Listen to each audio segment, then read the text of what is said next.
سيدنا ونبينا وشفيع ذنوبنا وطبيب نفوسنا وحبيب قلوبنا أبي القاسم محمد اللهم صل على محمد وآله الطيبين الطاهرين المعصومين ولعنة الله على أعدائهم أجمعين من ليلنا هذا إلى قيام يوم الدين.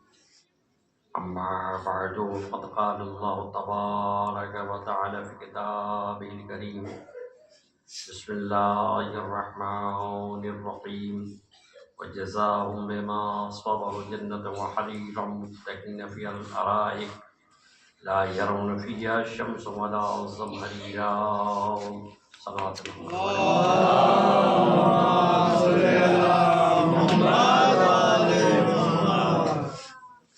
میں نے سورہ مبارک کے تحریر کی آیت کریمہ کی تلاوت کی ہے. اس میں صبر کرنے والے کو صلے اور اجر کو بیان کیا گیا ہے کہ صبر کرنے والوں کا صلہ کیا ہے، جزا کیا ہے. ارشاد ہو رہا ہے وجزا، اور ان کی جزا بما صبر، جو انہوں نے صبر کیا ہے، جنت ہے، ریشم ہے. وہ جنت میں تختوں پہ تکیہ کیے ہوئے بیٹھے ہوں گے. لا یرون فیہا شمسا ولا زمہریرا، نہ وہاں گرمی ہوگی اور نہ سردی ہوگی. تو یہ ہے اجر ان لوگوں کا جنہوں نے صبر کیا. چونکہ صدیقہ طاہرہ کے القاب میں، بی بی زہرا سلام اللہ علیہ کے القاب میں صدیقہ بھی ہے، عذرا بھی ہے، طاہرہ بھی ہے. ان میں سے ایک لقب صابرہ بھی ہے. تو میں نے سوچا کہ گفتگو صابرہ ہی پہ ہو جائے کہ بیوی کا جو لقب صابرہ ہے اس پہ گفتگو ہو. ظاہر ہے کہ صبر کرنا آسان نہیں ہے.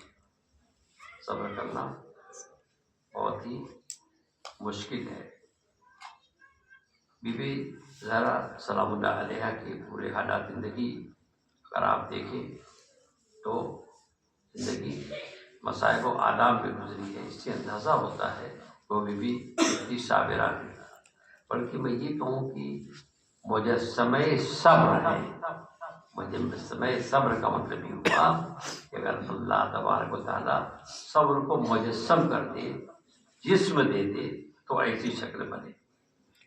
یعنی اگر اللہ تبارک و تعالیٰ صبر کو مجسم کر دے اور وسعت دے دوں تو مولا کائنات کی شکل بنے، امام حسن اسلام کی شکل بنے، امام حسین صاحب کی شکل بنے. صدیقہ طاہرہ یہ مجسمہ صبر و رضا ہے. تو صدیقہ طاہرہ سلام اللہ علیہ آپ صبر کے آئینے میں دیکھیے کہ واقعی کتنی صابرہ ہے. سرسری طور پر ہم سمجھتے ہیں اور یہ بھی کہتے ہیں کہ اور صبر تو مجبوری کا نام ہے. صبر مجبوری کا نام نہیں ہے. صبر مجبوری کا نام ہم استعمال کرتے ہیں. ارے صاحب وہ تو مجبوری تھی، تو صبر تو کرنا ہی تھا. دیکھیے مجبوری الگ ہوتی ہے اور صبر الگ ہوتا ہے. دیکھیے اب بہت آسان لفظوں میں بات کہوں کہ دیکھیے صبر کسے کہتے ہیں اور مجبوری کسے کہتے ہیں. اب جوڑیے نہیں، صبر الگ ہے، مجبوری الگ ہے. صبر اختیار کا نام ہے اور مجبوری تو مجبوری ہے. اب میں تمہیں ایک مثال دے دوں. فرض کیجیے کہ ایک شخص کے پاس کھانے کو موجود ہے، ایک شخص کے پاس کھانا موجود ہے، ٹھیک. ایک شخص ایسا ہے جس کے پاس کھانے کو کچھ ہے ہی نہیں ہے، رات کا وقت ہے. ایک شخص کے پاس کھانے کو کچھ ہے ہی نہیں ہے، وہ بھوکا سویا. ایک شخص کے پاس کھانا موجود ہے، کوئی بھوکا آ گیا، اسے کہا بھائی میں تو بھوکا ہوں، میرے بچے بھوکے ہیں. آپ نے پورا کھانا اٹھایا، اٹھا کر کے اس کو دے دیا اور آپ بھی بھوکے سوئے. آپ فرق محسوس کر رہے ہیں. ایک شخص کے پاس کھانے کو تھا ہی نہیں، وہ بھی بھوکا سویا. ایک شخص کے پاس کھانا تھا اس نے اٹھا کر کے دوسرے کو دے دیا، اور وہ بھی بھوکا سویا، تو بھوکے تو دونوں سوئے، لیکن ایک کی مجبوری ہے، ایک کا صبر ہے۔ جس کے پاس کھانے کو نہیں اس کی مجبوری ہے، اور اس کے پاس کھانے کو ہے اور اس نے اپنا کھانا دوسرے کو دے دیا، یعنی اپنی بھوک پر دوسرے کی بھوک کو ترجیح دیا، اس کو صبر کہتے ہیں۔ اس کا مطلب یہ ہوا کہ مجبوری الگ ہے، صبر الگ ہے۔ اس طریقے سے آپ وسیع طور پر سوچ سکتے ہیں کہ ہم جو کہتے ہیں کہ نہیں صاحب تو مجبوری کا نام ہے، نہیں مجبوری کا نہیں ہے، صبر اختیار کا نام ہے۔ اور آپ کے بعد یہ آسان کر دوں اور آسان کر دوں کہ صبر کسے کہتے ہیں۔ دیکھیے مجبوری ہو تو مجبوری ہے، صبر اسے کہتے ہیں کہ چلوں میں پانی ہو اور پیاس بھی ہو اور پھینک دے، اسے کہتے ہیں صبر، اسے کہتے ہیں صبر۔ ایک بار صلوات پڑھیں محمد والے مجھ پہ۔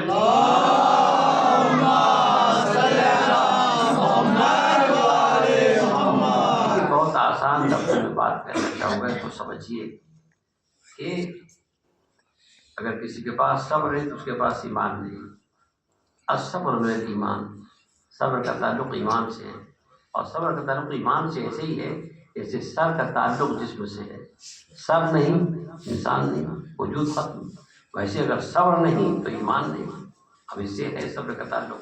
اسی لیے مولا کہنا کہ نجم البلاغہ میں ارشاد فرمایا الایمان علی اربع دعائم، ایمان کا انحصار 4 چیزوں پہ ہے، علی الصبر والیقین، علی الصبر والیقین، ایمان کے انحصار صبر پہ ہے، یقین پہ ہے، عدل پہ ہے، جہاد پہ ہے۔ تو دیکھیے صبر کتنے اہم منزل ہے۔ دیکھیے کبھی صبر ہوتا ہے مصیبتوں پہ، کبھی صبر ہوتا ہے طاعت و بندگی پہ، کبھی صبر ہوتا ہے معصیت و گناہ پہ، اور سب کا اجر الگ الگ ہے۔ جب تک کہ سب کی وضاحت نہیں ہوگی تب تک بی بی کا صبر کے جوہر بالکل سامنے نہیں آئے گا کہ بی بی زہرا کتنی صابرہ ہے۔ اب آپ دیکھیے پہلے پورے صبر کو آپ دیکھیے کہ پہلے تو صبر مصیبت پہ صبر ہوتا ہے، ایک صبر ہوتا ہے طاعت و بندگی پہ۔ طاعت و بندگی کیا مطلب؟ طاعت و بندگی کیا مطلب؟ دیکھیے طاعت و بندگی کا مطلب یہ ہوا کہ اللہ کی اطاعت کرنا، اللہ کے حکم کو جو بجا لانا آسان نہیں ہے، بڑے صبر کی ضرورت ہے۔ سردی کا زمانہ آ رہا ہے، مؤذن نے صبح کی اذان دے دی، آپ لحاظ کے ہیں، اب اٹھنے کے لیے بہت صبر ہونا چاہیے، نفس پہ قابو ہونا چاہیے۔ اب آپ نے لحاظ دیکھا، اب اٹھے اور گئے نماز پڑھنے کے لیے، یہ صبر علی الطاعت ہے، یعنی اللہ کے حکم پر صبر کرنا، اس کا اجر ہے، اس کا ثواب ہے۔ مصیبت پہ کہیں زیادہ اجر ہے طاعت و بندگی پہ صبر کرنے کا، یعنی اللہ کے احکامات کو بجا لانے میں اس پر ثواب زیادہ ہے طاعت و بندگی پہ۔ اطاعت کرنے میں نفس کو تکلیف ہوتی ہے اور انسان اس پر صبر کرتا ہے۔ والدین کی بھی اطاعت واجب ہے، ماں باپ کی بھی اطاعت واجب ہے۔ سچ بتائیے کہ اگر 2 بجے رات میں کوئی باپ اپنے بیٹے سے کہے کہ بیٹا جاؤ فلاں دوا لے آؤ، تو بہت ہی اہم بات ہے، اور وہ جب بہت صبر کرے گا تب جائے گا۔ اس سے اندازہ ہوتا ہے کہ صبر کرنا آسان نہیں، صبر کا صلہ اور اجر ایسے ہی نہیں ہے، بلکہ صبر کرنے کے لیے جہاد نفس کرنا پڑتا ہے، تب انسان اس مقام کو پہنچتا ہے۔ اب اس سے اندازہ لگائیے کہ یہ جو صبر ہے کہ اہم منزل ہے۔ اب آئیے دیکھیے، اب ایک واقعہ میں آپ کے سامنے پیش کروں اسی روشنی میں، کہ آپ کو بہت آسان لفظوں میں واقعہ پیش کروں تاکہ آپ سمجھیں کہ پوری کہ صبر کسے کہتے ہیں اور صبر کیا ہے، طاعت و بندگی پہ صبر کیسے ہوتا ہے۔ آپ نے واقعہ سنا ہوگا کہ امام حسین علیہ السلام بیمار ہوئے۔ اب امام حسین علیہ السلام بیمار ہوئے، رسول اسلام عیادت کے لیے گئے مزاج پرسی کے لیے۔ اب امام یہ بیمار ہوئے تو آپ کے ساتھ امام کیسے بیمار ہوئے؟ نہیں، دیکھیے انسان جب دنیا میں آیا ہے تو اس کو آزمائشوں سے گزرنا ہے، امتحانات سے گزرنا ہے۔ نبی اور امام سب کو آزمائش سے گزرنا ہے، سب کو امتحان سے گزرنا ہے۔ بھائی اگر پڑھنے کے لیے امام نہ ہو، ایمان آزمائشوں سے نہ گزرے، معصومین آزمائشوں سے نہ گزرے اور ہم گزرے تو ہم کو کہنے کی یہ موقع ہوگا جیسا ہم کو ہمارے جو رہبر ہیں، ہمارے جو رہنما ہیں، جو راستہ دکھانے کے لیے آئے ہیں، اور وہ تو آزمائشوں میں مبتلا نہیں ہوئے۔ اسی لیے یہ حدیث کہتی ہے ان اشد الناس بلاء الانبیاء، ان اشد الناس، لوگوں میں سب سے زیادہ اگر آزمائش میں تو انبیاء ہیں، معصومین ہیں، ان کی آزمائش زیادہ ہوئی ہے۔ اور امام اسی وقت بناتا ہے اللہ جب وہ صبر کرتا ہے۔ جو صابر نہیں وہ امام نہیں ہو سکتا، امام وہی ہوگا جو صابر ہو۔ آیت پڑھتا ہوں انشاءاللہ، ہے وَجَعَلْنَا مِنْهُمْ أَئِمَّةً يَهْدُونَ بِأَمْرِنَا لَمَّا صَبَرُوا، اور ہم نے ان میں سے لوگوں کو امام بنایا ہے۔ کب بنایا ہے؟ لما صبروا، جب انہوں نے صبر کیا۔ ہم نے ان میں سے لوگوں کو امام بنایا کہ یہدون بامرنا، وہ ہمارے امر کی ہدایت کرے، لما صبروا، جب انہوں نے صبر کیا۔ اب بتائیے کہ امام اس وقت بنتا ہے جب وہ صبر کرے، اگر صابر نہیں تو امام نہیں۔ تو جب امام صبر کرے تو امام جن کی آغوش میں پرورش پائے وہ کتنی صابرہ ہوگی۔ جب امام کی، جب ماں کی آغوش میں پڑھنے والے امام بنے تو ماں کتنی صابرہ ہوگی، آپ اندازہ لگے۔ تو میں نے کہا کہ پیغمبر اسلام وہ امام حسین امام حسین کو بیمار ہوئے، پیغمبر اسلام عیادت کے لیے گئے۔ ابھی جو واقعات بیان کی جاتی ہیں، سمجھنے کے واقعہ کہانی کی طرح بیان کر دیا گیا، نہیں، کہانی نہیں، جتنے بھی واقعات ہیں ان واقعات کے پیکر میں پیغام کی روح ہے جی، ان پیغامات کے فانوس پہ پیغام کی شمع روشن ہے۔ ضرورت ہے کہ ہم اس شمع سے واقفیت حاصل کریں، ہم اس شمع سے آشنا ہوں کہ اس واقعے کے روح، اس پیغام کے، اس واقعے کے پیکر میں جو پیغام ہے وہ پیغام کیا ہے، اس واقعے کے فانوس میں جو شمع جل رہی ہے وہ کیا کہہ رہی ہے، ہم کو اس شمع سے آشنائی حاصل کرنا ہے۔ تو پیغمبر اسلام جو گئے عیادت کے لیے، تشریف لے گئے، تو آپ نے فرمایا مولا کائنات سے کہ اے علی، بچوں کے شفا کے لیے روزوں کی نظر کر لو۔ اب آپ بتائیے کہ حضرت فرماتے ہیں کہ بچوں کی شفا کے لیے روزے کی نظر مان لو۔ اب روزے کی نظر مان لو، اگر یہ بتائیے کہ پیغمبر اسلام دعا کر دیتے تو کیا بچے شفا یاب نہ ہوتے؟ اگر مولا کائنات کی دعا کر دیتے بچے شفا یاب نہ ہوتے؟ اگر صدیقہ طاہرہ دعا کر دی بچے شفا یاب نہ ہوتے؟ نہیں، بچے باقاعدہ شفا یاب ہوتے، لیکن پیغمبر اسلام نے کہا کہ روزوں کی نظر کر لو۔ اس کا مطلب یہ پیغمبر اسلام ہم کو درس دے رہے ہیں کہ اگر علاج بھی کرتے ہو، دوا بھی کرتے ہو، تو دوا کے ساتھ ساتھ نظر بھی مانو تاکہ وہ نظر دوا میں اثر پیدا کرے، یعنی وہ شفا کے اسباب پیدا کرے، شفا کے ذرائع پیدا کرے۔ اور حضرت نے بھی بتایا کہ نظر کیسی ہونی چاہیے، تو حضرت نے فرمایا کہ نہیں، روزے کی نظر کر لو، روزے کی نظر کر لو، روزے کی نظر کر لی۔ اب آپ دیکھیں آپ یہ کیا پیغام دے رہے ہیں، روزے کی نظر کر لی، اور جب روزے کی نظر کر لی تو الحمدللہ بچے شفا یاب ہو گئے۔ دعا نہیں کی، کہا نظر کی، اور نظر کے بچے شفا یاب ہو گئے۔ اور جب بچے شفا یاب ہو گئے تو مولا کائنات کو فوراً فکر تامنگیر ہوئی کہ ہمیں نظر پورا کرنا چاہیے، نظر پوری کرنی چاہیے۔ ایک بار صلوات پڑھیں محمد والے پہ۔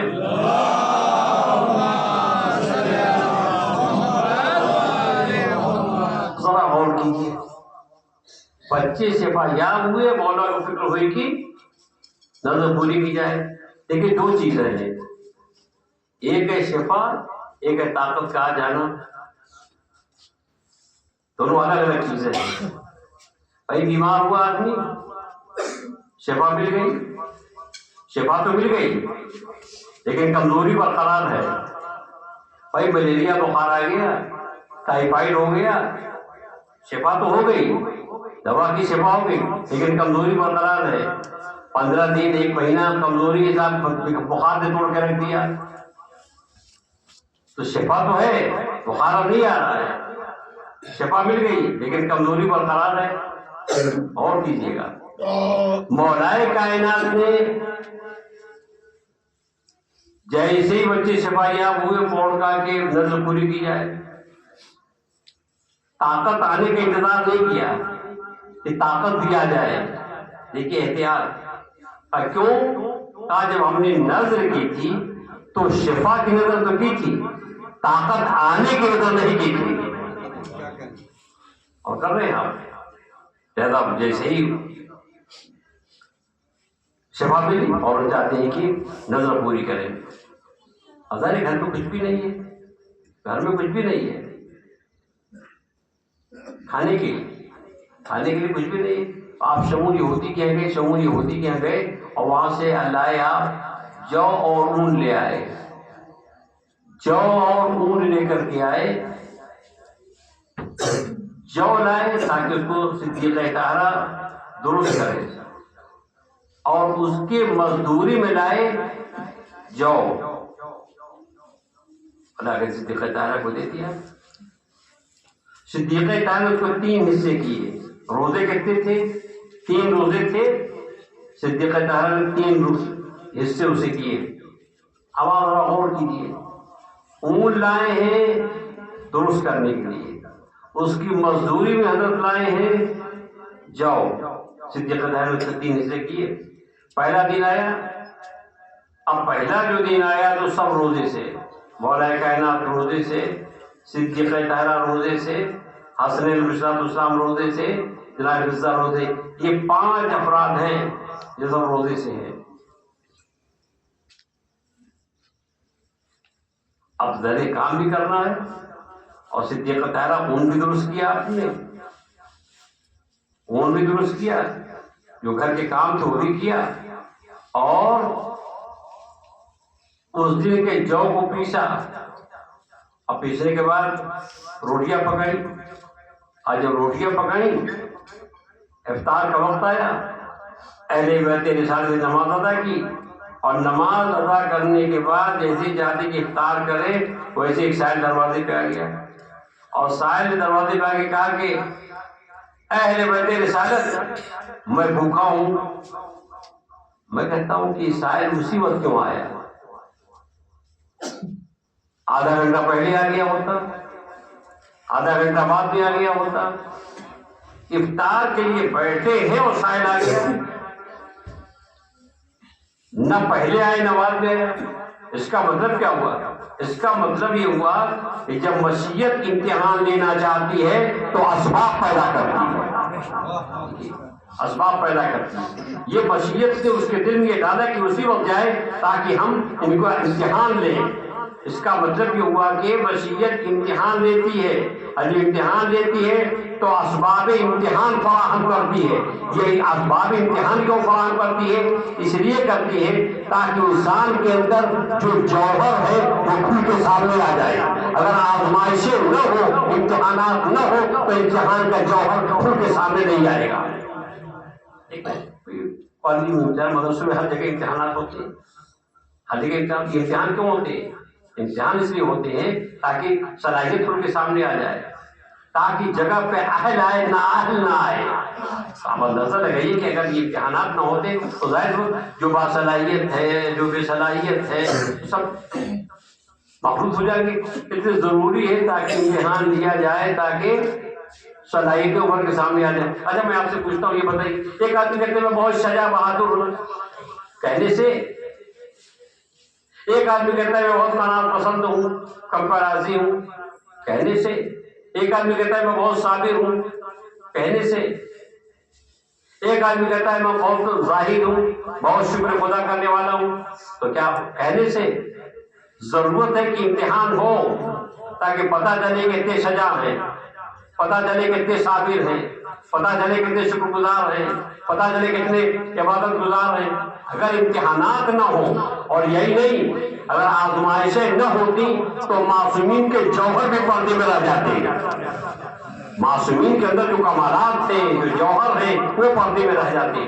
لہذا مشیت امتحان لیا تاکہ دنیا کے سامنے ان کے فضائل, ان کے کمالات ان کے سامنے آ جائیں. اللہ غور کیجیے, اسی وقت وہ آ گیا سائل اور سوال کرتا ہے, کہ کہتا ہے اے اہل بیت رسالت میں بھوکا ہوں. آپ وہ کیجیے گا, اہل بیت رسالت میں بھوکا ہوں, جیسے ہی کہا مولا کائنات نے کانوں سے یہ آواز ٹکرائی, مولا کائنات نے اپنی روٹی دے دی، صدیقہ طاہرہ نے اپنی روٹی دے دی، حسن علیہ السلام نے اپنی روٹی دے دی، جناب مرزا نے اپنی روٹی دی، صاحب کو دے دی۔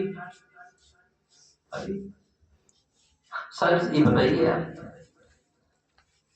ہمارے اور آپ کے کوئی سائل آ جاتا ہے تو کیا پورے گھر کے افراد دیتے ہیں سائل کو؟ کوئی فقیر آ گیا مانگنے کے لیے اور اسے کوئی سوال کیا تو گھر کے ہر فرد دیتی ہے کیا اس کو؟ نہیں، ارے کسی نے دے دیا، لے گیا وہ، اور ٹھہرا بھی نہیں میرے دروازے پر وہ، بھائی اس کو آپ نے دیا، اسے دوسرا در دیکھا، رکتا نہیں وہ، لیکن یہاں وہ مولا خاندان نے اپنی روٹی دے دی، حسن نے اپنی روٹی دے دی۔ بہت توجہ رکھیے گا، جناب مرزا اپنی روٹی دے دی، سب روٹیاں اپنی دے دی۔ اچھا، عطا کرنے کے بھی طریقے ہوتے ہیں، دینے کے بھی طریقے ہوتے ہیں، ٹھیک؟ اور میں آسان کر دوں،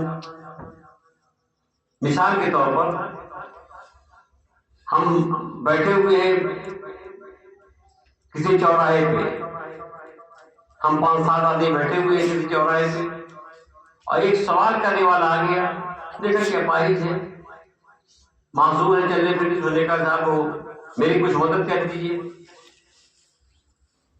10 روپے کی نوٹ میں نے نکالی اس کو دینے کے لیے، میرے بغل میں جو صاحب تھے انہوں نے دیکھا کہ وہ صاحب نے دے دیا 10 روپیہ، تو میرے جو دیا تو میرے دیکھنے کی وجہ سے، دینے کی وجہ سے ان کے اندر بھی جذبہ پیدا ہوا کہ میں بھی دے دوں، ٹھیک؟ لہٰذا انہوں نے بھی دے دیا۔ تیسرا دیکھ رہا تھا، انہوں نے کہا بھائی یہ 2 آدمی کو دے دیا اور انہیں ثواب حاصل کر لیا تو مجھے بھی دینا چاہیے، یہ لیجیے آپ تیسرے بھی دے دیا، اور کر رہے ہیں آپ۔ اچھا اب آئیے چوتھے نے دیکھا کہ ارے بھائی 3 آدمی نے تو ثواب حاصل کر لیا اور میں بیٹھا ہوں، یا تو ہم سے کہا صاحب مجھے بھی دینا تو انہوں نے دیا۔ 5ویں کو بھی غیرت آئی تو اس کا بھی زمین جاگا، ارے بھائی 4 آدمی نے تو دے دیا ہے اور میں کیوں محروم رہ جاؤں، لہذا اس نے بھی دیا ہے۔ تو اب آپ بتائیے کیا سب کا ثواب برابر ہے؟ سب کا ثواب برابر ہے؟ کا ثواب سب کا برابر نہیں ہے۔ کیوں نہیں ہے؟ اسی نہیں ہے، اس نے پہلے دیا ہے، دوسرے نے اس کو دیکھ کے دیا ہے، پہلے کو دیکھ کے دوسرے کے اندر جذبہ پیدا ہوا ہے، دیکھیے، اور تیسرے کا ثواب اس سے کم ہے، دیکھیں 2 کو دیکھ کے اس کے اندر جذبہ پیدا ہوا ہے، تیسرے کا ثواب اور کم ہے، دیکھیں 3 کو دیکھ کر کے پیدا ہوا ہے، چوتھے کا اور کم ہے 3 کو دیکھ کے پیدا ہوا ہے، 5ویں کا اور کم ہے 4 کو دیکھ کے پیدا ہوا ہے۔ تو اس کا مطلب یہ ہوا کہ پہلے کا عمل دوسرے کے لیے ذریعہ بنا، 2 کا عمل تیسرے کے لیے، اور چوتھے کے لیے 3 کا عمل، اس طرح سے یعنی ہر ایک کے اندر وہ دیکھ دیکھ کر کے جذبہ پیدا ہوا۔ کبھی آپ نے دیکھا ہوگا چندے میں یہ بات ہوتی ہے، ایک صاحب نے کہا 500 روپیہ، انہوں نے کہا صاحب ہم کو بھی دینا چاہیے، لیکن ان لوگ آگے بڑھے، خصوصیت کے ساتھ ایک آدمی کو دیکھ کر دوسرے کے اندر ترغیب پیدا ہوتی ہے، توجہ ہوتی ہے کہ ہم کو بھی دیا جائے، ہم کو بھی دینا چاہیے، ہم کو بھی دینا چاہیے۔ اب آپ غور کیجیے، اب مولا کائنات نے روٹی دے دی تو کیا مولا کائنات کو دیکھ کر صدیقہ طاہرہ نے روٹی دی؟ اگر یہ ہے تو اس کا مطلب کہ مولا کائنات کا اجر زیادہ ہے، معاذاللہ بیوی کا کم ہے، ٹھیک؟ اور اگر ماں باپ کو دیکھ کر کے حسرت کے اندر جذبہ پیدا ہوا کہ ہم کو روٹی دینا چاہیے تو ماں باپ کا اجر زیادہ ہوا، بچوں کا اجر کم ہوا۔ اور اگر دائرے کے اسی طریقے سے جناب مرزا نے دیکھا کہ صاحب پورے گھر میں روٹی دے دی تو ہم کو بھی دینا چاہیے تھا، ٹھیک؟ تو اب سوال یہ کہ ارے کیا صدیقہ طاہرہ مولا کائنات کے اندر دیکھ کر یہ جذبہ پیدا ہوا؟ کیا حسنین کو دیکھ کر کے ماں باپ کو دیکھ کر یہ جذبہ پیدا ہوا؟ کیا جناب مرزا کو ان کو دیکھ کے سب کو پیدا ہوا؟ ہمیشہ یاد رکھا دیدان گرامی، جیسے ہی سب دیکھ کر یہ جذبہ نہیں پیدا ہوا کہ مولا کائنات کو دیکھ کر کے صدیقہ طاہرہ کی جذبہ پیدا ہو یا امام حسن کو ماں باپ کو دیکھ کے جذبہ ہو، نہیں، بلکہ جیسے ہی سائل لکھا ہے اہل بیت رسالت میں مسکین ہوں، بیک وقت ہر ایک کے ذہن میں سائل کو لینے کا جذبہ پیدا ہوا۔ اور کیوں؟ اس لیے کہ سب ایک نور کے ٹکڑے تھے، سب پہ روح ایک تھی، سب پہ طینت ایک تھی، جیسے اس نے کہا ہر ایک کے ذہن میں جذبہ پیدا ہوا ہمیں سائل کو دینا چاہیے۔ ایک بار سلوات پڑھیں محمد والے خود سے،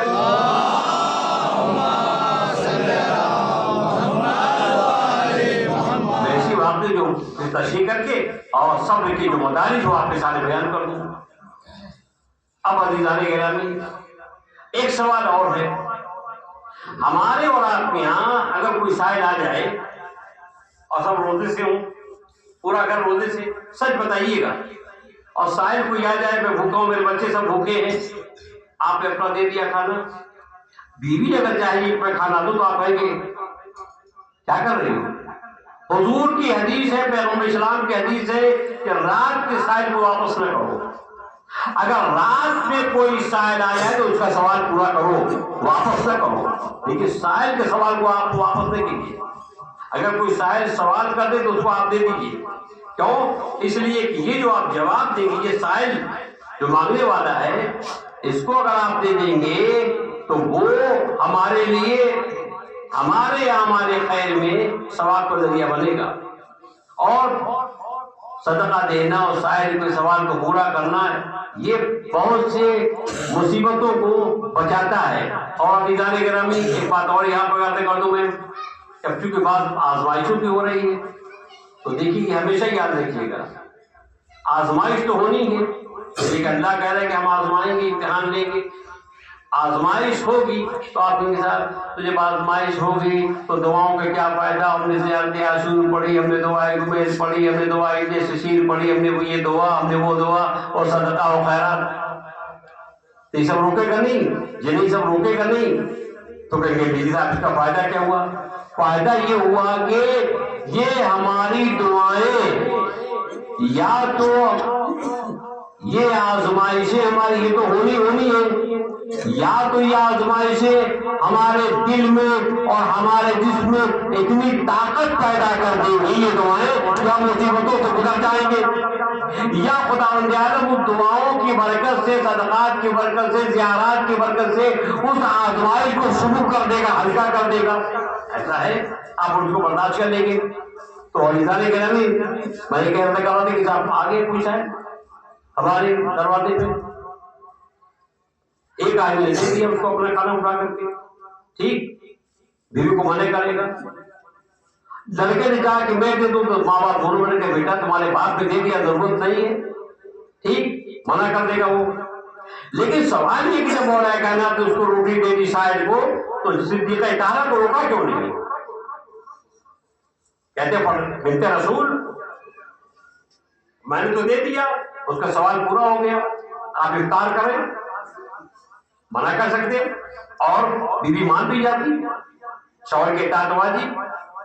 اس کے بعد جب بچی آگے بڑھی کہ میں اپنی روٹی دے دوں تو مولا کائنات تو صدیقہ طاہرہ کو منع کرنا چاہیے تھا کہ میرے دل کے ٹکڑوں تم بیمار تھے، بیماری سے اٹھے ہو، روزے سے ہو، تم روٹیاں کھا لو، نہیں منع کیا. صدیقہ طاہرہ کو نہیں منع کیا، وہ صدیقہ جناب فضہ کو نہیں منع کیا. صدیقہ طاہرہ نے کہا بھائی تم تو گھر کے خادمہ ہو، نہیں.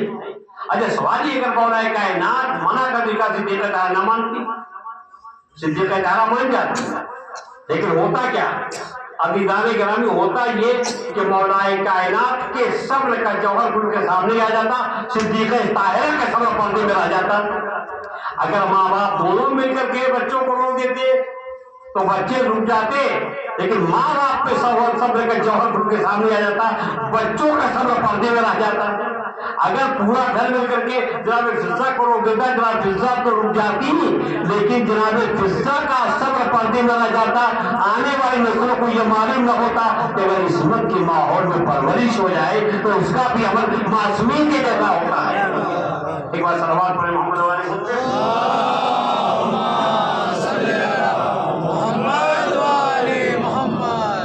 دیکھیے یہاں تک پھیلایا بڑی اہم منزل ہے عزیزان گرامی. اور کیجیے آپ. اچھا کبھی کبھی ہوتا ہے جب زیادہ وقت ہو جاتا ہے تو حضور جسمانی تو ہوتا، حضور ذہنی نہیں ہوتا. اس میں سمجھا، یعنی جسم حاضر ہوتا ہے، ذہن غائب ہوتا ہے. اب میں چاہتا ہوں کہ ذہن حاضر ہو جائے. یہ بات کہہ رہا ہوں آپ ایک بار صلوات پڑھیں محمد والے بنتے ہیں.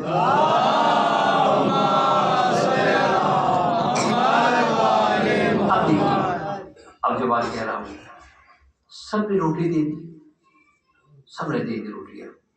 جب سب نے روٹیاں دے دی تو گھر میں کیا کچھ ہے نہیں. ہمارے اور آپ کے اگر ہم نے روٹیاں دے دی کھانے کو, سب روتے دیتے, آ گیا کوئی بھی دے دیا, پورا کھانا اٹھایا دے دیا, لے جاؤ بھائی تم کھاؤ, تمہارے بچے کھائیں, بھی بچے کھائیں, کھاؤ.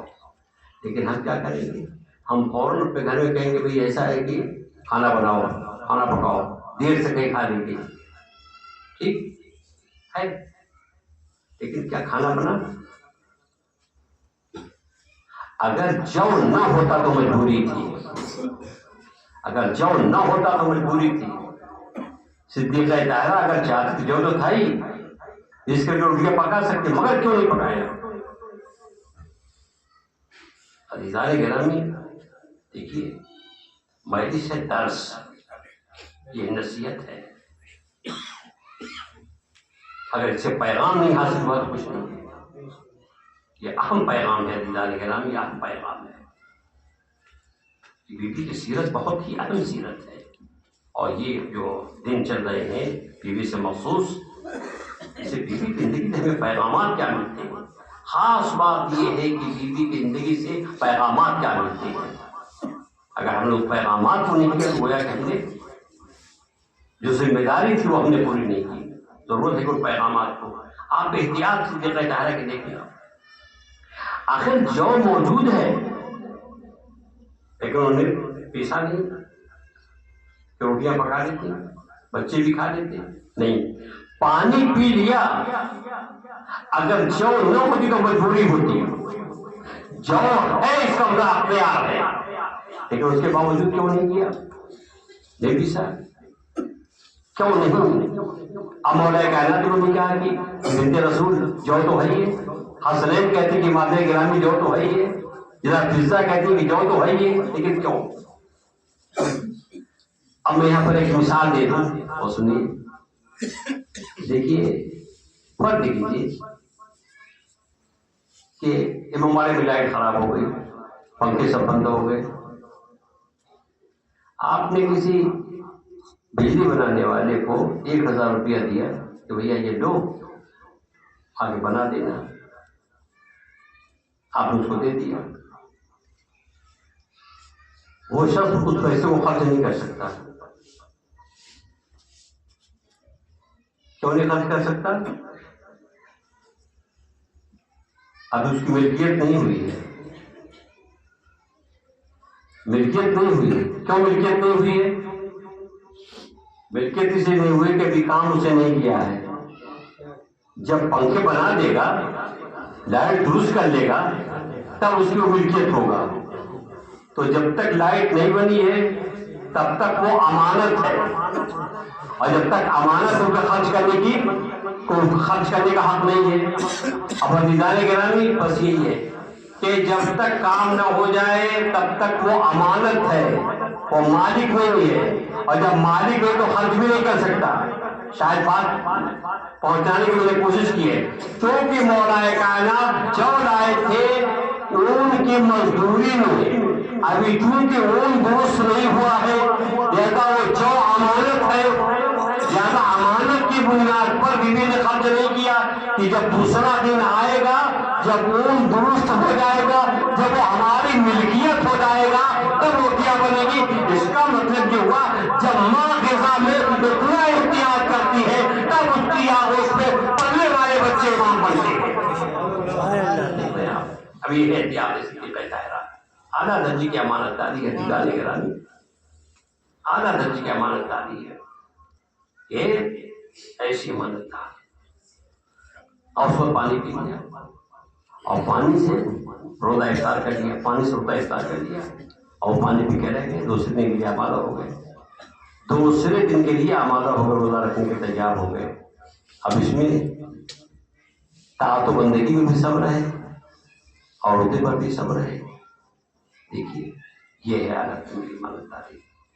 اور دیکھیے دوسرا دن آ گیا, آج بھی سب روزے سے ہیں, سب روزے سے ہیں. صدیقہ طاہرہ نے کر کی طرف سے آج بھی جو پیسا اور روٹیاں تیار کی, جیسے افطار کے لیے بیٹھے آگے سائے. دیکھیے ایک دن اتفاق ہو سکتا ہے, ایک دن تو اتفاق ہو سکتا ہے, لیکن دوسرے دن نہیں. اس کا مطلب یہ ہوا کہ مشیت باقاعدہ امتحان ان کا لینا چاہتی کہ امتحان ان کا لے. اور آج بھی جیسے اس نے سوال کیا کہ میں یتیم ہوں, اور پھر ترتیب سب نے اپنی روٹیاں دے دی, سب نے روٹیاں دے دی اور پانی پی کے رہ گئے. تیسرا جو آیا آج سب روزے سے ہیں, آج بھی سب روزے سے ہیں, سب روزے سے. مولا کرام روزے سے, صدیق اکبر روزے سے, امام حسن روزے سے, جناب فضا روزے سے. اور اب آپ دیکھیے, غور کیجیے, یہ سب روزے سے. تیسرے دن میں شاید آیا, اس نے کہا کہ میں اسیر ہوں, اور سب نے پھر روٹیاں دے دی, سب روٹیاں دے دی. کئی دن ہو گئے, 3 دن ہو گئے. نہیں ذرا غور کیجیے, غور کیجیے, 3 دن ہو گئے, 3 دن ہو گئے. اچھا جب 3 دن ہو گئے اور پانی پی لیا, پانی پر رہ گئے, تو ظاہر ہے کہ سب کی کیفیتیں الگ الگ ہیں. ایک بچہ روزے سے ہے تو اس کے بھوک کی شدت الگ, ایک جوان ہے تو اس کی بھوک کی شدت الگ. تو سب کی عمریں چونکہ الگ الگ تھیں, اس لیے بھوک و پیاس کی شدت سب کی الگ الگ ہے, سب کی الگ الگ ہے. اب ظاہر ہے کہ مولا کائنات صدیق اکبر سب کی عمریں الگ ہیں, امام حسن ان کی عمر بھی الگ ہے, جناب فضا ان کی عمر الگ ہے. اب ظاہر ہے کہ جب پانی سے رہ گئے روزہ, تو ظاہر ہے کیا کیفیت ہوگی, کیفیت سب کی الگ الگ ہوگی. اب آپ دیکھیں کہ چوتھا دن آیا تو مولا کائنات امام حسین السلام کو لے کر رسول اسلام کے پاس لے گئے ہیں. اور جب لے گئے ہیں مولا کائنات کے پاس, مولا کائنات جب لے گئے ہیں رسول اسلام کے پاس, تو وہ کانپ رہے تھے بھوک کی شدت سے. یہ آزمائش کی تھی. اور اس کے بعد پیغمبر اسلام مولا کائنات کو لیے ہوئے آئے گھر پہ. جب بیت الشرف میں آئے تو پیغمبر اسلام دیکھا صدیقہ طاہرہ کو کہ وہ مصلی عبادت پر کھڑی ہوئی ہیں, اور شکم مبارک یعنی پیٹ پشت سے جا کے مل گیا. پیغمبر کی آنکھوں میں آنسو آ گئے.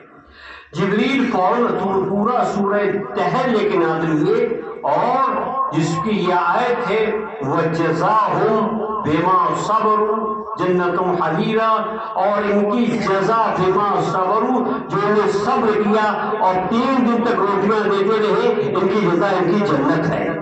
اب دیکھا آپ نے, تو یہ آپ نے ان لوگوں نے صبر کیا تو خداوند عالم نے ان کو جنت دی دی.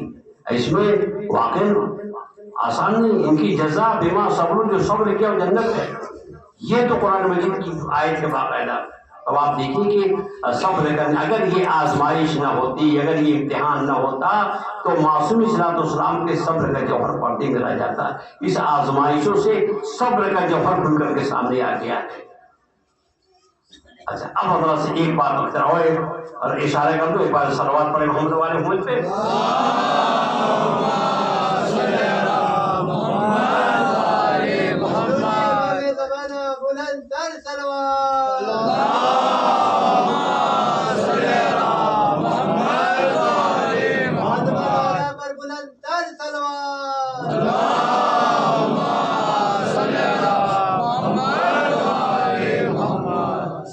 ظاہر ہے کہ دیکھیے بڑی ہی اہم منزل ہے عزیزان گرامی. اس پر غور کیجیے, غور کیجیے. یہ پڑھنا تو بہت آسان ہے, ہم نے پڑھ دیا اور آپ نے سن لیا, لیکن واقعی صبر کرنا آسان نہیں.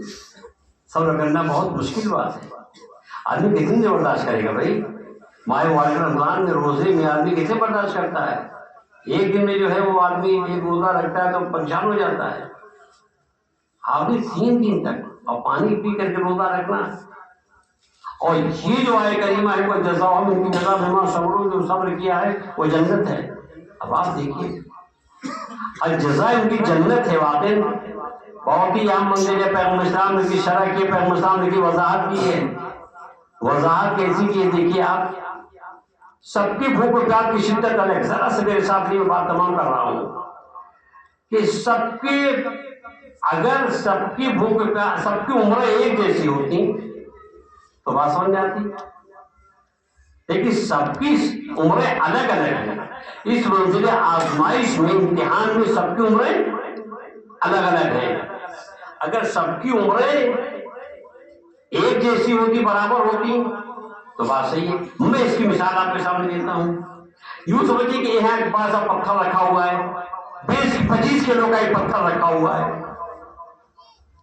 اور 10 لڑکے ہیں جس کی عمر 15 سال کی ہے.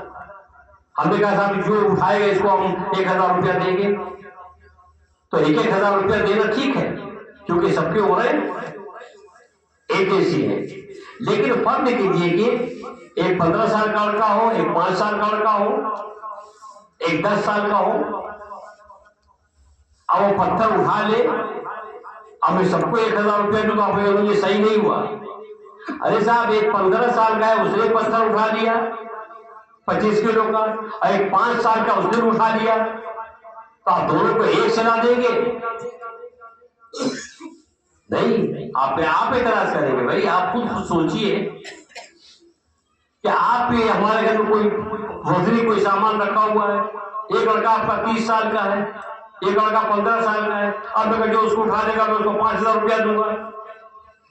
جو 15 سال کا اس نے بھی اٹھا لیا، جو 30 سال کا اس نے اٹھا لیا، تو آپ کیا سب کو 5000 روپیہ دیں گے؟ نہیں دیں گے. آپ کہہ رہے بھائی وہ 15 سال کا تھا، یہ 30 سال کا ہے. میرے کہنے کا مقصد یہ ہے کہ مولا کائنات کی عمر الگ، صدیق اطہارہ کی عمر الگ، بیماری سے جو بچے اٹھے ان کی عمر الگ. تو کیا سب کی جزا جنت ہے؟ دیکھیے سب کی جزا جنت ہے. اب عزیزان گرامی اسی مرتبے کو پیغمبر اسلام نے وعدے کیا، الگ الگ کر کے وعدے کیا. بس وضاحت کر دو عزیزان گرامی کہ پیغمبر اسلام نے اس لیے وضاحت کی کہ سب کی جزا جنت ہے. پیغمبر اسلام نے اس کی وضاحت کی کیا کہ جیسے عمر ہے اسی کے لحاظ سے، ظاہر ہے کہ عمر کے لحاظ سے بھوک اور پیاس کی شدت الگ. بھائی بچہ بھوک اور پیاس کی شدت الگ، بڑا ہے اس کی بھوک اور پیاس کی شدت الگ. آپ کے ابھی اور واضح مثال دے دوں اور آسان کر دوں. ماہ مبارک رمضان میں اگر کوئی کمسن بچہ روزہ رکھتا ہے، اب پہلا روزہ ہو تو چھوٹا سا ولیمہ ہو جاتا ہے. کارڈ آپ کو پہلے کارڈ نہیں کر، کارڈ چھپنے لگا ہے صاحب. کیا بھائی؟ ارے بھائی وہ بچے کا روزہ ہے، بچے کا پہلا روزہ، پہلے روزہ ہے اور کارڈ ہے، تو ہر آدمی کو کارڈ آپ کو دے دیا. اب جو آتا ہے افطار کرنے کے لیے تو کوئی 100 روپیہ، کوئی 200، کوئی 500، کوئی 1000 دیتا ہے. بچے کو دیتا ہے، ابا کو کوئی نہیں دیتا. حالانکہ وہ بھی روزے دیتے، امی کو کوئی نہیں دیتا لیکن وہ بھی روزے دیتی، لیکن بچے کو سب دیتے ہیں. کیوں دیتے ہیں؟ اس لیے کیا ہے کمسن ہو کر روزہ رکھا ہے، اس لیے کمسن ہو کر روزہ رکھا ہے، کمسن ہو کر روزہ رکھا ہے. یہ پالنے والے میرے معبود حسنین نے تو کمسن ہو کر روزہ رکھا ہے، بیماری سے اٹھ کر روزہ رکھا ہے. پیغمبر کی حدیث پر کیا بات ہے کہ الحسن والحسین سیدہ شباب اہل جنہ، حسن حسین جنت کے جوانوں کے سردار تھے. کمسن ہو کر روزہ رکھا تو سرداریں بھی تو بیٹی. ایک بار صلوات پڑھیں محمد والے بھول پہ.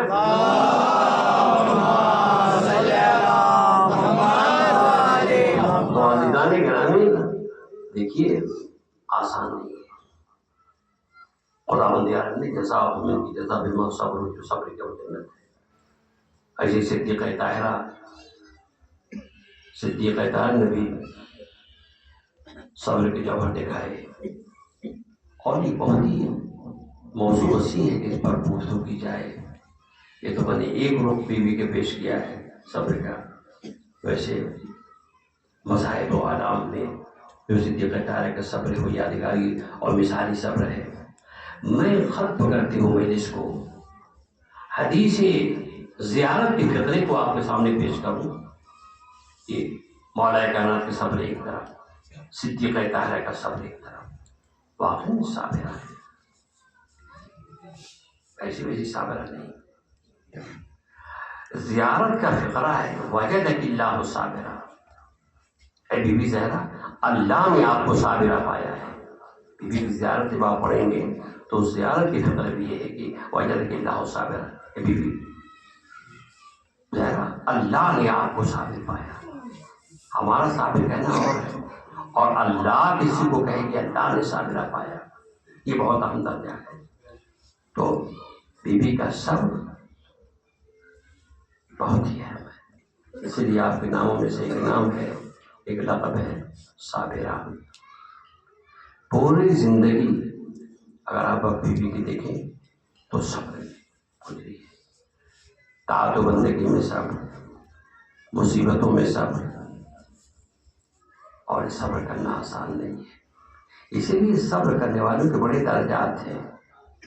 ایک درجہ یہ ہے کہ انما یوفی الصابرون اجرهم بغیر حساب، اللہ صبر کرنے والوں کو بے حساب اجر دیتا ہے۔ پیش خدا بی بی زہرا سلام اللہ علیہ کا کیا اجر ہے، عظیم اجر ہے صدیقہ طاہرہ کا، کیا عظمت ہے اور کیا جلالت ہے واقعی۔ بی بی عظمت و جلالت کے بارے میں عرض کروں میں آپ سے کہ بی بی عظمت و جلالت یہ ہے کہ اذا دخلت فاطمہ سلام اللہ علیہ قام علیہا رسول اللہ صلی اللہ علیہ وسلم، جب صدیقہ طاہرہ آتی تھی تو سید الانبیاء پیغمبر اسلام تعظیم کے لیے کھڑے ہو جاتے تھے، احترام کے لیے کھڑے ہو جاتے تھے، رحبا مرحبا کہتے، وہ اجلسہا فی مکانے، اور اپنی جگہ پر بٹھاتے۔ واقعی یعنی کیا عظمت ہے، کیا احترام ہے صدیقہ طاہرہ کے، رسول اسلام اپنی جگہ پر بیٹھاتے۔ آپ اندازہ لگائیے، سوچئے کہ پیغمبر اسلام اپنی جگہ بیٹھانے کا مطلب یہ ہوا کہ جب تک بیوی بیٹھی ہوئی ہے، شہزادی بیٹھے ہوئے، رسول اس جگہ پر نہیں بیٹھے ہوئے۔ اللہ اکبر، کیا احترام ہے، کیا عظمت ہے کہ پیغمبر اسلام نے تعظیم کی۔ اور پیغمبر اسلام کبھی پیشانی کا بوسہ لیتے تھے، کبھی ہاتھوں کو چومتے تھے۔ خدا لعنت کرے اس ظالم پر کہ جس ہاتھوں کو رسول چومتے تھے اس کو زخمی کیا گیا۔ خدا آپ کی آوازوں پر رحمت نازل کرے کہ واقعی بیوی نے کیسے مصیبتوں پہ صبر کیا، بیان نہیں کیا سکتی بیوی زہرا کی مصیبت۔ اللہ لوگ کہتے ہیں کہ آپ کب تک روئیے کہ کیوں روتے ہیں، ارے کیوں نہ روئے، ایسی مصیبت۔ اللہ اکبر، وہ دست مبارک جس کو پیغمبر بوسہ دیتے تھے، اللہ اکبر، کو زخمی کیا گیا۔ یعنی آپ کو عرض کروں کہ پیغمبر اسلام بی بی زہرا کی تکلیف کو برداشت نہیں کر پاتے تھے۔ روایت کہتی ہے کہ جب یہ 3 دن روزہ رکھ چکے اور چوتھا دن آیا اور رسول اسلام مولا کائنات کے ساتھ گھر گئے ہیں، دیکھا کہ بیٹی کے روزے کی وجہ سے، بھوک کی وجہ سے، پانی سے 3 دن تک افطار کر کے ویسے پانی پلے گئی تو آنکھوں میں حلقے پڑ کے آنکھ دھس گئی ہے اور شکل مبارک پھر سجا میں پیغمبر اسلام کی آنکھوں میں آنسو آ گیا، پیغمبر اسلام کی آنکھوں میں اشک آ گئی یہ دیکھ کر کے بیٹی کی حالت۔ آپ دل پہ ہاتھ رکھ مجھے بتائیے کہ جب پیغمبر اسلام کی یہ حالت تھی بیٹی کو دیکھ کر کے تو اس وقت پیغمبر اسلام کو دل کو کیا گزری ہوگی جب بیٹی کو جلتا ہوا دروازہ جلایا گیا ہوگا۔ پیغمبر دیکھ رہی تھی کہ میری پارے جگر شوروں کے صدمے ہے۔ اللہ اکبر، بی بی زہرا شوروں کی زد میں ہے۔ روایت کہتی ہے کہ حسنین وہ جلتے ہوئے دروازے کے پاس تھے، ماں کو بے بسی و بے کسی کے عالم میں دیکھا، جیسے جلتا ہوا دروازہ گرا، ویسے ہی بی بی نے آواز دی، یا فضا خذونی، اے فضا مجھے سہارا دو، میرا موسی شہید ہو گیا۔ یہ کیسی مصیبت ہے، بہت ہی سخت مصیبت ہے۔ واقعی بی بی زہرا جو زیارت کا یہ فقرہ ہے، وجدت اللہ صابرہ، اللہ نے آپ کو صابرہ پایا۔ اور اس کے بعد جو دوسری مصیبت ہے وہ یہ مصیبت ہے جو بی بی کے نگاہوں نے دیکھا کہ اللہ اکبر، واہ مصیبت۔ علی طالب کے گلے میں رسی کا پھندا بی بی دیکھ کے برداشت نہیں کر سکی، آواز دیتی ہیں خلو ابو الحسن، ابو الحسن کو چھوڑ دو، میں سر کے بال بکھیر دوں گی۔ معصومہ نے کہا تھا مسجد پیغمبر کی دیواریں بلند ہوگی، ایسی بلند ہوگی اگر کوئی چاہتا گزرنا تو گزر رہا، بآسانی گزر سکتا تھا۔ اور اس کے بعد بیوی بیمار رہنے لگی، بیمار رہنے لگی بیوی، یہاں تک کہ وہ تاریخ آ گئی جو آپ کی رحلت کی تاریخ ہے۔ روایت کہتی ہے کہ رحلت کی تاریخ جس دن آئی ہے تو آپ نے اسما سے فرمایا کہ دیکھو اسما، دیکھو آج میں بابا سے ملاقات کروں گی، دیکھو میرے بچے باہر گئے ہوئے ہیں، میں حجرے میں جا رہی ہوں، جب تک تسبیح و تحلیل کی آوازیں آتی رہی سمجھا کہ میں اس دنیا میں ہوں، اور جیسے ہی تسبیح و تحلیل کی آواز آنا بند ہو جائے سمجھنا میں بابا کے پاس پہنچ گئی۔ لیکن دیکھو اسماء، جب میرے بچے آ جائیں تو میرے رحلت کی ان کو خبر نہ دینا، اور برداشت نہیں کر پائیں گے، رحلت کی خبر نہ دینا، پہلے انہیں کھانا کھلا دینا۔ ارباب ایسا ادھر اسماء نے کان لگا کے سننا شروع کیا، تسبیح کی آواز آتی رہی، تسبیح کی آواز آتی، ایک وقت تسبیح و تحلیل کی آواز بند ہوئی، اسماء کے چہرے کا رنگ مڑ گیا، چہرہ زرد ہو گیا، اتنے میں بچے بھی آ گئے۔ اسماء نے بچوں کو دیکھا اور دیکھ کے کہا کہ بچوں آؤ کھانا کھا لو۔ بچے آئے تو جب حال کا دیکھا دیوار سے حضرت پک رہی ہے۔ ایک مرتبہ بچوں سے جناب اسماء نے کہا بچوں کھانا کھا لو، تو حضرت چہرہ دیکھ کر کے بچوں نے کہا اسماء کیا تم نے ہم کو بغیر ماں کے کھانا کھاتے دیکھا ہے؟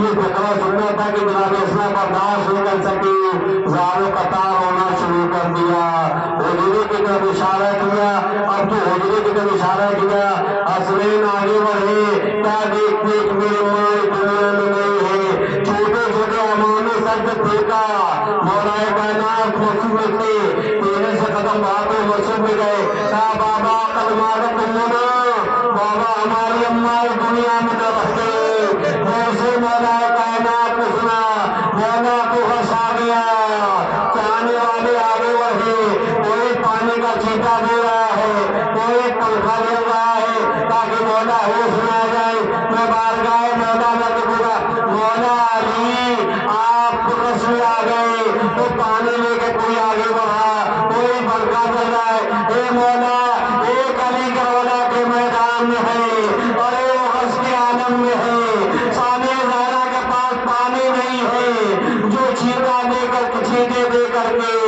غش سے چوکائے۔ ارباب ایسا خدا اپنی آوازوں پر رحمت نازل فرمائے، اور جو مولا کائنات جن کو سواری ہوئے بیت الشرف میں آئے، میں نے مجلس تمام کر دی، یہاں تک کہ وصیت کے مطابق مولا کائنات کے بیوی کو حسن دیا اور کفن پہنایا، رات کا سناٹا اور رات کی تاریخ کی مولا کائنات نے جو وصیت تھی اس وصیت پہ عمل کیا، اور جو کفن پہنا دیں تو کفن پہنانے کے بعد بچوں کو آواز دی، زینب کلثوم کو آواز دی، فضا کو آواز دی، اور کہا آؤ کر کے ماں کا آخری دیدار کر لو۔ یہ بہت سخت منزل ہوتی ہے، یہ بہت سخت منزل ہوتی ہے۔ ارباب رضا آج جناب زینب آ گئی، جناب کلثوم آ گئی، جناب فضا آ گئی، وہ بڑے قیامت کا منظر ہوتا ہے، یہ ماں کے دیدار کا وقت ہے۔ امام حسین صلاح السلام صحابی پائیں پہ کھڑے ہو گئے، جب تک اماں نے بلائیں گی، جب تک اماں نے بلائیں گی، نہ جانے حسین کے دل میں کون سا کرب تھا، وہ کون سا درد تھا کہ ایک مرتبہ بند کفن ٹوٹی، آواز یا حسین، اے حسین میرے سینے سے لگ جا، حسین ماں کے سینے سے لگ گئے، ایک آواز آئی اے علی بچے کو ماں سے الگ کر لیجیے۔ ارباب انصاف سے دل پر ہاتھ رکھ کے بتائیے کہ جب ماں سے بچوں کو الگ کیا جاتا ہے تو کیسے الگ کیا جاتا ہے؟ تسلی دے کے دلاسا دے کے مولا نے حسین کو جب ماں سے الگ کیا تسلی دے کے دلاسا دے کے، لیکن میں کیوں کیسے کہوں کہ مولا نے تو بچوں کو امام حسین السلام کو ماں سے تسلی دے کے الگ کیا، لیکن ہائے مجھے وہ منظر یاد آتا ہے، ایک چھوٹی سی بچی کربلا میں اپنے بابا کے لاش سے لپٹی ہوئی ہے، فریاد کر رہی ہے، شکر آتا ہے، تماچے لگاتا ہے، تازیانے لگاتا ہے۔ یہ ارباب رضا رات کے سناٹے میں بیوی کا جنازہ اٹھا، رات کے سناٹے میں یہاں تک کہ مولا کائنات قبر کے پاس لے کے پہنچے ہیں، قبر کے پاس لے کے پہنچے، یہ بھی بہت سخت منزل ہوتی ہے۔ اب مولا کائنات چاہتے ہیں کہ بیوی کے جنازے کو اٹھائیں، جو بیوی کے جنازے پر ارباب رضا آپ تو دیکھا دیکھا ہوگا جب جنازے کو ٹکرایا جاتا ہے تو بڑے صحابے بزرگ ہوتے ہیں، کچھ اوپر کو سجے ہوئے سہارا دیتے ہیں، کچھ نیچے سے سہارا دیتے ہیں۔ عالم کا مشکل کشا مشکلوں میں ہے، بی بی زہرا کا جنازہ کیسے اٹھائے؟ ایک تو مولا نے اپنے کو سنبھالا، اور بی بی کے جنازے کو گایا، قریب لے گئے تو ہاتھ نکلے، اے علی میری امانت میرے حوالے کر دو۔ اللہ